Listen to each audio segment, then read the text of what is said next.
Ladies and gentlemen, you are facing a mystery covered in darkness.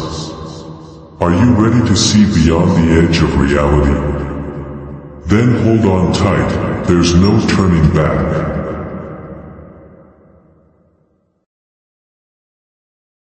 Shadows of the past. She stood at the threshold of the old mansion, a place untouched by human feet for over a decade. The castle, once filled with laughter and light, was now nothing more than a haunting shadow. The crumbling walls, cracked with age, were covered in a thick layer of mold, and the windows, which once offered a picturesque view of rolling hills, were now sealed with rotting planks. The wind howled through the empty halls, as if beckoning her inside. Marina hesitated, her heart pounding wildly in her chest. She didn't believe in the supernatural, but this house, this cursed house, made her feel as though unseen eyes were watching her every move. It was as if the darkness itself called to her. She took a step forward, and the door creaked open with a dreadful screech, as though it had been waiting for her. Inside, there was not a single sound, save for the eerie rustling that seemed to come from deep within the shadowed corridors. Marina sighed and stepped into the dark, unaware of what awaited her beyond the threshold. Then, behind her, the door slammed shut with a deafening crash. As the door slammed shut, the silence felt suffocating. Marina spun around, her breath quickening. The dark interior of the mansion seemed to press in on her, the oppressive atmosphere stifling.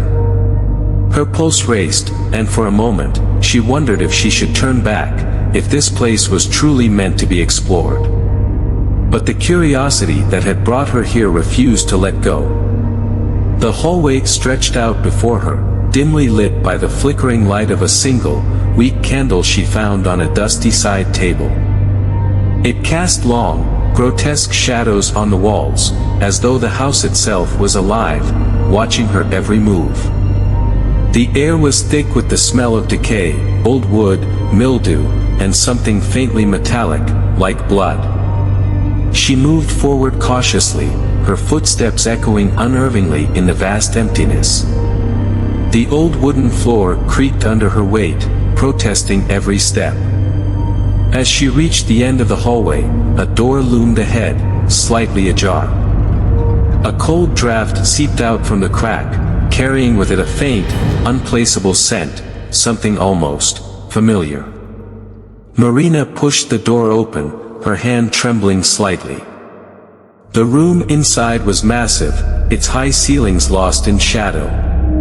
The walls were lined with portraits, strange, unsettling portraits, of people whose eyes seemed to follow her as she moved. The faces were pale, almost ghostly, with an unnatural stillness that made her skin crawl. At the center of the room was a large, ornate mirror, its silver frame intricately carved with strange symbols that seemed to shift ever so slightly when she wasn't looking directly at them. The mirror itself was covered in a thick layer of dust, but what caught her attention was the reflection. Not her own, but someone, standing just behind her. Marina spun around, her heart in her throat, but there was nothing. Just the empty hallway stretching behind her. Her breath came in shallow gasps as she turned back to the mirror. And there it was again. A shadow, just beyond the reflection of the room. She could feel it, a presence, cold and dark, watching her. Slowly, almost as if drawn by an invisible force, she stepped closer to the mirror.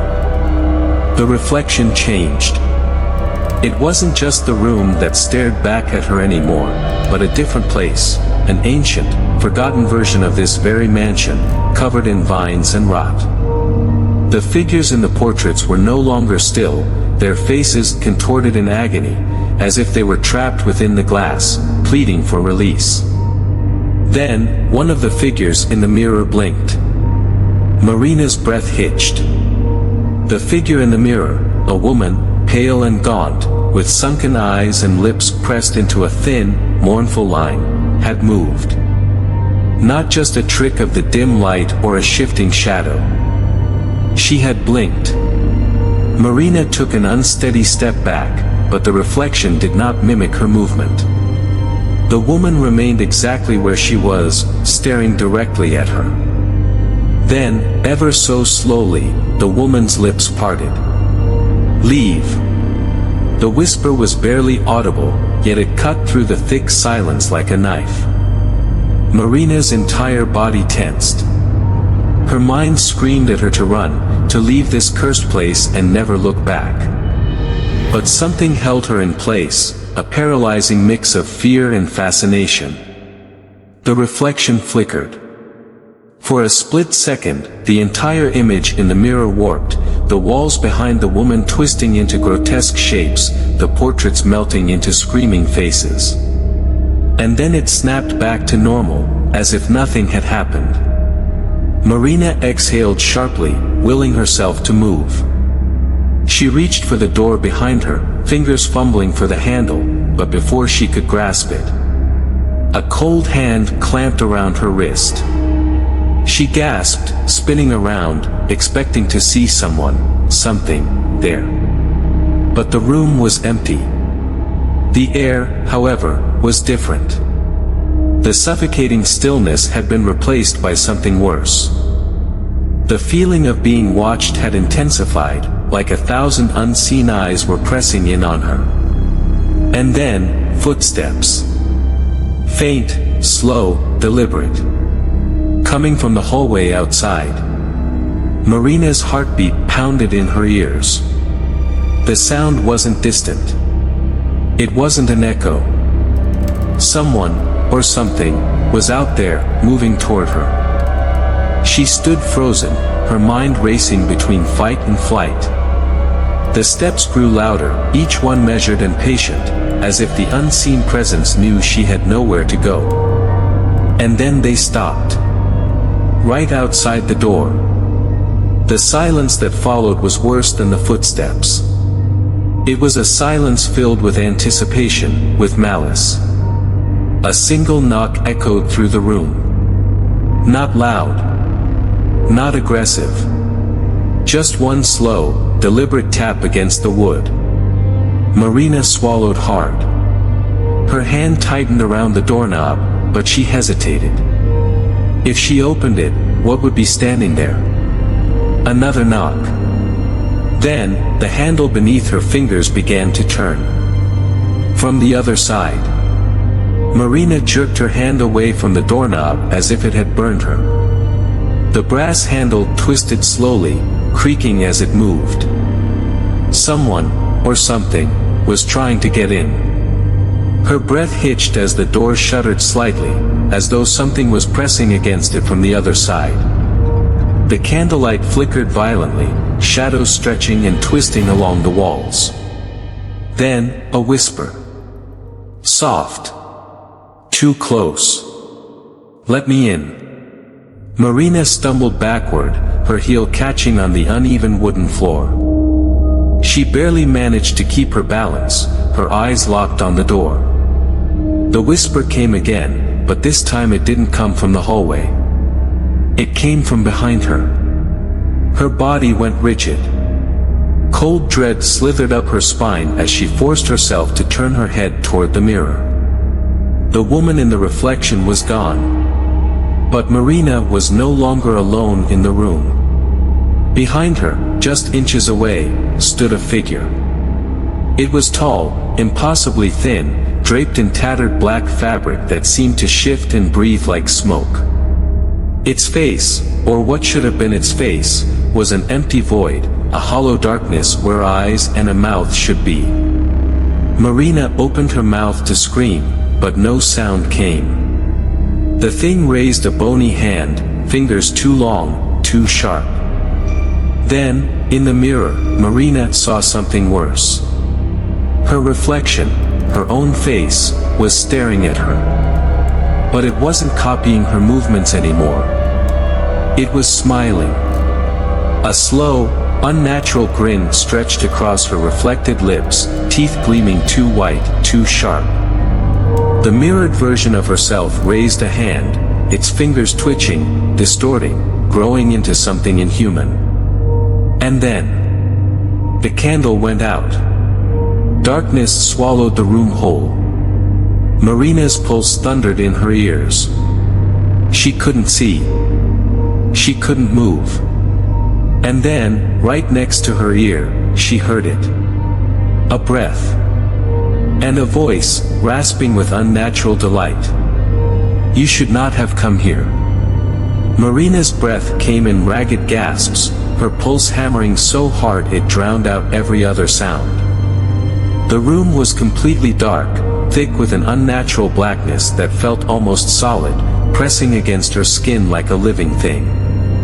She wanted to run, to escape this nightmare, but her body refused to move. Then, fingertips. Ice cold, skeletal. Brushing against the back of her neck. She whirled around, blindly reaching out, but her hands found only empty air. Yet the presence was still there, lingering, unseen but impossibly close. A whisper slithered through the darkness. "Turn around." She squeezed her eyes shut. No.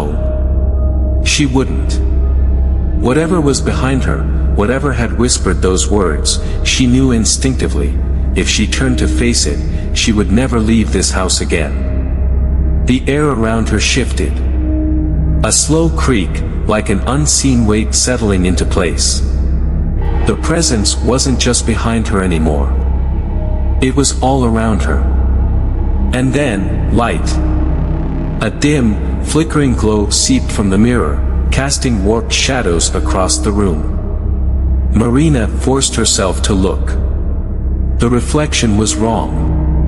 The room in the mirror was not the one she stood in.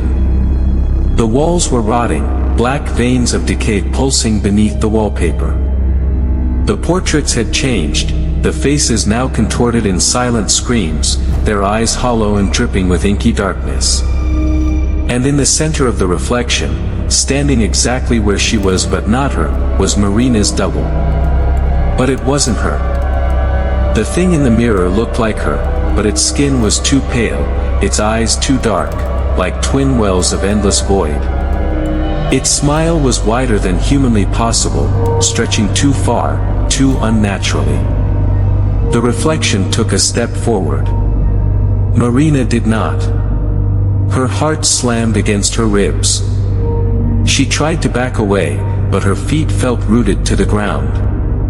The mirror Marina tilted its head, its grin never faltering. Then, in a slow, deliberate motion, it raised one hand and placed it against the glass. And from the other side, the glass bent inward. Not cracked. Not shattered. Bent. Like the surface of water rippling from a single touch. Marina's breath hitched. The thing in the mirror wasn't trapped. It was trying to get out. And then, with a sickening, wet sound, a hand pushed through the glass. Not a reflection. Not an illusion. A real, physical, rotting hand forced itself out of the mirror, fingers twitching, blackened nails scraping against the floor as it crawled toward her. The other hand followed. Then the arms. The shoulders. The impossible thing pulled itself through the glass, inch by inch, dragging its nightmarish form into reality. Marina finally found her voice. She screamed. Marina's scream tore through the room, but the thing crawling out of the mirror didn't stop. Its head emerged, her head, but wrong. The skin sagged like it had been left to rot, the mouth stretched too wide in a grotesque grin. Dark, viscous fluid dripped from its blackened gums. The rest of its body slithered free, limbs contorting unnaturally as it dragged itself onto the floor, its movements twitching and erratic, like a puppet with broken strings. Marina stumbled backward, her heel catching on a loose floorboard. She hit the ground hard, pain jolting up her spine. The impact knocked the breath from her lungs, but she had no time to recover. because the thing had turned its head toward her. The smile never wavered. Then, it lunged. Marina barely had time to roll aside before its clawed hands slammed down where she had been. The wood splintered under its unnatural strength. She scrambled to her feet, her pulse a frantic drumbeat in her ears. Run! Run! Run! She bolted for the door. Her hands fumbled for the handle, slick with sweat. The thing behind her moved fast, too fast. She could hear it, its body making a sickening, wet sound as it crawled toward her, its breath rasping in short, unnatural gasps. The door wouldn't open. The handle turned, but the wood refused to budge, as if something unseen was holding it shut. Marina banged against it, panic clawing at her throat. A whisper slid through the air. "You can't leave." It was her own voice. Marina turned, horror gripping her like a vice. The thing had stopped a few feet away, crouched like a predator ready to strike. Its head was tilted at an unnatural angle, that monstrous grin still stretching across its decayed face. And then, slowly, too slowly, it stood up. Its body cracked and popped, joints twisting in ways no human should move. The room around them flickered, shifted. The walls blackened, the ceiling stretched higher, the air thick with the scent of rot. Marina's stomach lurched. She was no longer in the house she had entered. She was in the reflection. The realization hit her like ice in her veins. She turned back to the mirror. And saw herself. Not the monster. Not the thing. Her. She was standing inside the room she had just left, pounding against the glass, her eyes wild with terror. She was the one trapped now. The thing inside the real room, her stolen body, lifted one hand in a slow, mocking wave. Marina screamed, slamming her fists against the mirror. "No! No! Let me out!"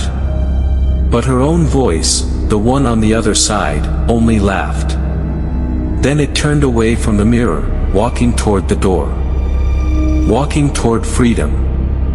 Marina pounded on the glass, watching in helpless horror as the thing wearing her skin opened the door and stepped out. The last thing she saw before the reflection faded into endless darkness was herself, grinning.